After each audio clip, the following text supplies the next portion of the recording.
and welcome back to Creating Powerful Impact.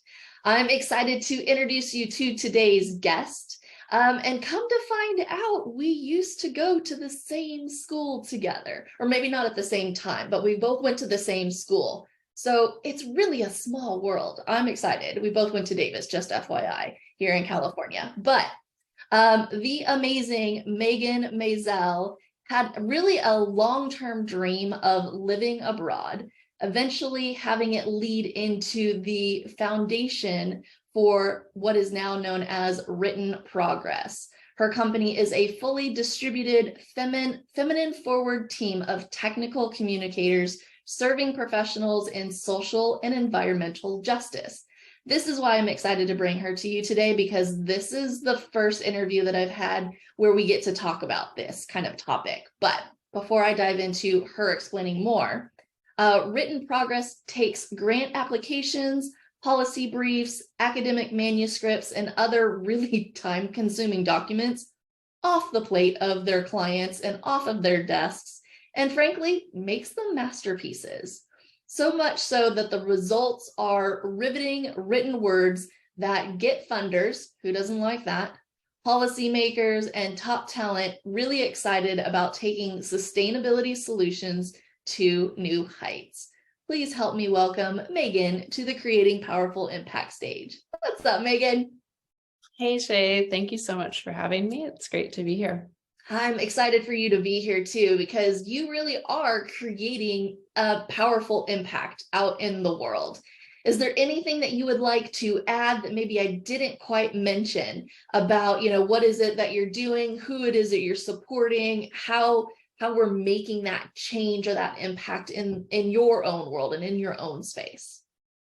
No, you did a great job summarizing all of our written services and who we're serving. And I would just add that we also provide in-person write shopping for clients who really want to make a lot of progress on some complex documents in a short time and build their own writing capacity as they go. Mm-hmm. And just a little update or TBD coming soon is we have 2 software solutions that we're going to be releasing just to our clients in early access. One of them is going to be providing first pass copy editing that emulates our own style and approach for our copy editing fans.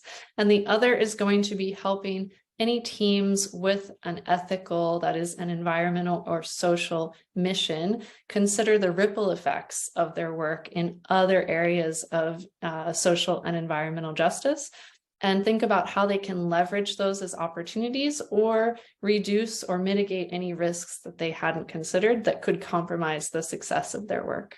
That's going to be really, really exciting. So definitely at the end, and obviously all the links and everything of how to connect with you are in the show notes, but we'll definitely touch on that towards the end of today's episode.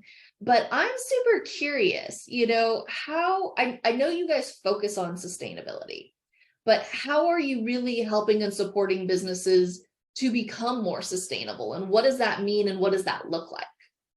Yeah, that's a great question, because sustainability consulting is a really exploding field right now.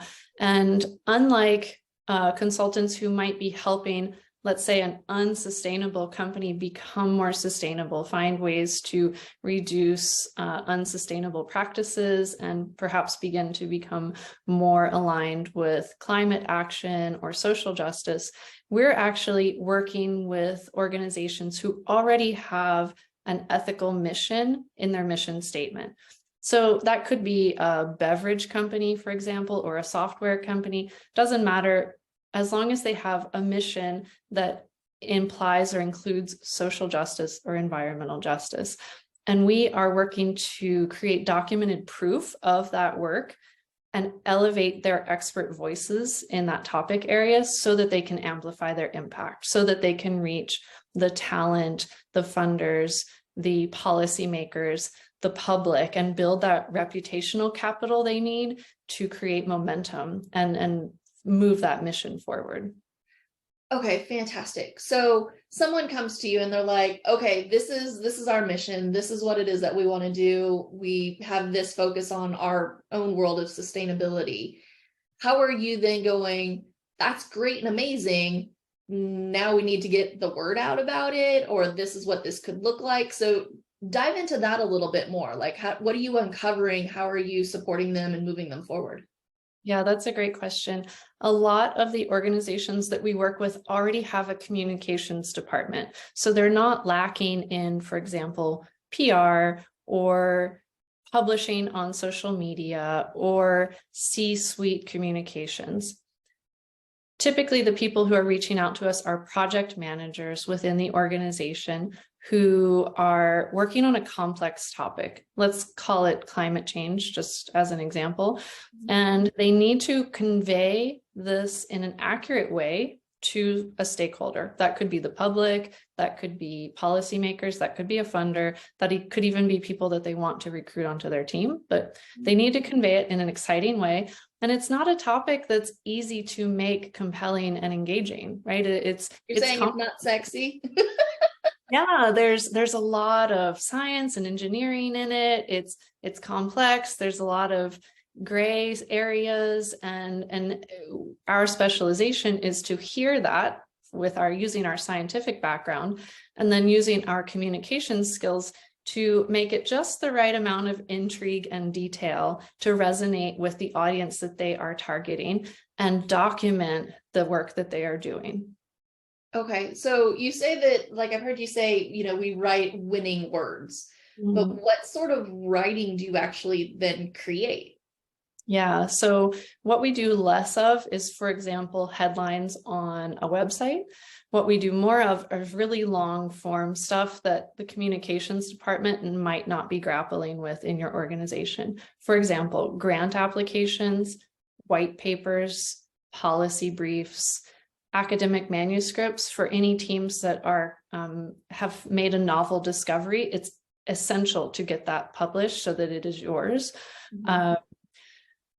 Longer form articles, thought leadership, and communication strategies, notably. Okay, that makes sense. So now I'm kind of wanting to switch gears slightly. I'm getting the understanding of like the winning words and how you're creating it and moving that piece forward. But if our audience is listening and like, okay, I'm somebody that wants to focus on, certain sustainability. I maybe don't necessarily have a super large team. I might be growing into that. Is there a way that maybe from your background or as you've continued to scale and grow your business, because you don't live in the States anymore, you now live abroad, your team is kind of like all over, you've got the background and the skill set of running a remote team, is there a way, or is there something that you do that can help their human resources or help them, really scale a remote team and really promote that healthy work culture?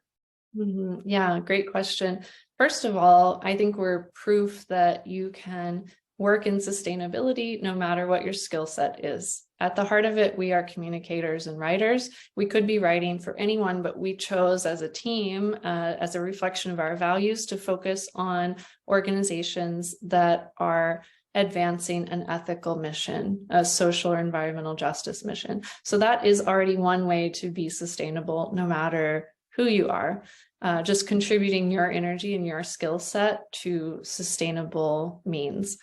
As far as scaling a team remotely and building a sustainable work culture in that setting, what we have done is really live by values of personal sustainability right from the outset. So I look for people who are incredibly self-motivated, and I almost have to train them down. I have to train them to stop working, to give themselves a rest, because I've seen that someone who is working evenings and weekends when they need to renew their energy is not producing the same quality work. And our clients are doing crucial things. They need gold standard work. We cannot compromise that. So the practices of self-sustainability enable us to come back to work with the energy and the perspective we need to create that high standard of product for our clients. And then when you build that culture of It's okay to take time off. Know that you are doing it so that when you come back, you can serve even better. A lot of things go away, a lot of complexities go away. The need to micromanage someone, to track their hours, to suddenly everyone is really invested in the betterment of the client's mission and moving their mission forward. And they're invested in you because you've demonstrated that you care about them as a person. And that really enables scale, even in a remote workplace where you maybe have never met your colleagues. Isn't it funny in the world that we live in today that even for my team, because I've got a remote team as well, it was a couple of years before I actually met like my ops manager in person. But we talk every day. We talk on Slack, we talk on Zoom, we talk like all the time. And when we don't, like this past week, she went off and had a vacation, and she came back and she's like, oh my God, I felt like I was missing part of my arm, because you have such a relationship with your team and you don't even necessarily get to physically be in the same space all the time. I just think that's so fascinating to me. But to bring it back to what you were saying, and I wrote it down, self-sustainability. That's a great term, because we hear it as like self-care or, putting the mask on you first, but self-sustainability, I've never thought about it from that perspective, that that's also a sustainability. Mm-hmm. Yeah, I really believe that working on yourself is the best work you can do to make the world a better place. That's fantastic. I love it. Okay, so somebody starting out and they're looking to, really work with having that healthy work culture. You say self-sustainability is one of the key pieces so that you can then go and deliver that gold standard. Is there anything else that you guys look at or help or support in regards to managing those human resources? Yes, we have quarterly team meetings, and those meetings involve everyone giving equal contribution to the direction of the company. And as you can imagine, that's terrifying for a business owner at the outset. You feel like you're giving away a lot of what you've worked to own when you let someone else take the wheel. Like, here's my baby. Yeah. Don't drop my baby. Don't drop my baby. So I know a lot of people, are in that scaling phase, and they're like, okay, here. Yeah. So please continue. How does that look? How does that work? Yeah. And what I found was that it was one of the greatest reliefs for me to note down wicked issues I was dealing with at the business level for our next quarterly meeting, because I have this team of incredibly intelligent, accomplished women that I have gathered around me. And inevitably, there are solutions that come out of that I had not considered. And it just takes a massive weight off of me to do right by everyone. Instead, I can just hear them and really do much better by all of us than I could have done on my own. Yeah, it's that collective brain, and their skill set and their knowledge and their background is going to see it through a different colored set of glasses, so to speak. Yes. So I love that you have an opportunity that it's like everybody kind of comes together and looks at it and kind of throws their stuff in the hat and goes, okay, which one now is going to best work and help move all of our goals forward.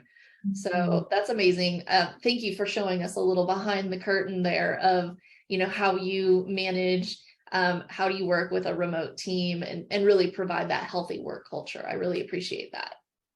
Absolutely. So, as we start to kind of wrap up a little bit, I would love for you to share a little bit about, why do people come to you? Why do they come to you for this work? You said they already have their PR teams, they already have people that, technically could handle this. Why would they come to you for this work?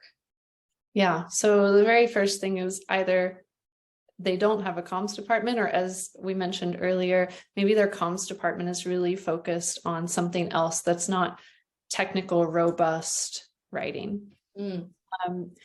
A second reason is most of our teams that we work with are scientists and engineers. And for them, writing is laborious, it's drudgery, it feels like a distraction from the work they actually love doing. And they want to delegate that to somebody who enjoys doing it. Quite a few of our clients have learned the hard way. They've missed opportunities in the past because they didn't take the time to talk about what they were doing. They were so focused on doing it, and it felt wrong for them to stop this important work to trumpet themselves. And because of that, they were overlooked for funding or for an opportunity to shift policy or establish themselves as an expert in their field. Another reason is they're often perfectionists in their communication. They don't want bits of this thing that's so important to them to be lost. And so a standard, if I may, communications agency that focuses on, web content and social media content is going to struggle to get the jargon and the turn of phrase correct for them. And a lot of times they just don't have the time. They literally just don't have the time to do it well. It takes a lot of focused, uninterrupted work. Yeah, I was looking at some of the before and afters on your website, and it really is surprising, right? Because like you said, they're focused on what it is they're doing. They're an expert in what it is, and maybe it's a little bit more bullet point, or it's like a little bit more like just this, versus we as humans kind of need the whole picture and the story and the romance and the ambiance that comes into it, so we can bring that emotion piece to play. And what I was noticing in the before and afters in your examples was like you really kind of add that piece into it. It doesn't downgrade anything about what it is that they're doing and how they're going about it and what it looks like, but it just kind of adds that little bit of finesse that I could see why people would then go, oh, I'm looking to do some funding. This makes sense. I get it. I don't need to know all of the technical side, but I see the technical side is still there and included. So I feel that that's definitely, a key piece that your team brings to the work. So that's what I got just even from looking at your website. So kudos to you. We all kind of need that help and support of the visionary looking at overall picture to get it out there into the world. So speaking of your website, is that the best way to connect with you? And if somebody has questions, do you have a gift or way for them to say, hey, could you put your eyeballs on what it is that I'm doing and help me with next steps? And maybe I need to come into one of your workshops or something along those lines. What's the best way? Yeah, there's a link on our contact us page where they can book a call with me. I would be absolutely delighted to just brainstorm with someone about their next communication steps, certainly without trying to sell a product to them. I just want to see their mission advanced. And if we can get that done in a 30-minute call, that's amazing. Let's give it a shot. You can also drop me a line on LinkedIn. I'm really happy to help, especially other entrepreneurs who are trying to build a healthy workplace where everyone is supporting each other and doing great work together. I would love to share any lessons that I've learned along the way so that they can get there even quicker. Beautiful, beautiful. Well, thank you for being with us today, Megan. I really appreciate it. Like I was saying at the beginning, I haven't had the opportunity to have somebody like yourself come onto the podcast, so this is new and exciting. But before I let you go, is there any kind of final takeaway or memorable note or action step that you would like to leave our audience with? Well, I would love to invite your audience to drop me a line on LinkedIn if they think they would be a great fit to test drive the new softwares that we're going to be releasing. We need those early access clients who are bought in, who want to help make sure it's a great product, to give it a try and give us feedback about how we can make it fit their needs even better. So if anyone thinks that they're a good fit for test driving, I would love to sign you up. That's exciting. Yeah, she was telling me more early about it, and I'm like, ooh, that would be really fun. So definitely make sure that you click on the show notes, take a look at what it is they're up to, how they can support you. And I just want to say thank you so much for being with us here today, Megan. And then also thank you everyone here for listening and joining us on another episode of Creating Powerful Impact. I'm really excited for you to take the lessons and the resources that you learned here today, start implementing them, and really creating even more impact in your world. Until next time, have an outstanding rest of your day. Take care. Thank you so much for listening to the Creating Powerful Impact podcast. If you are a successful coach, speaker, author, or thought leader who would like to be on this program, simply visit creatingpowerfulimpact.com/guest. If you are someone who got something out of this interview, would you please do me a favor and share this episode on social media? Just do a quick screenshot with your phone and text it to a friend or post it on your socials. Also, if you know somebody that would be a great guest, tag them on social media to let them know about the show and include the hashtag Creating Powerful Impact. I love seeing all of your posts and great guest selections. We are regularly putting out new episodes and content. To make sure you don't miss any episodes, go ahead and subscribe. Your thumbs up, ratings, and reviews go a long way to help promote the show, and they really mean a lot to me and my team. Want to know more about us? Head on over to our website, graceandeaseproductions.com, or follow me on LinkedIn, Facebook, or Instagram. Just look for Grace and Ease Productions on your favorite platform. Thanks for listening. We'll see you next time.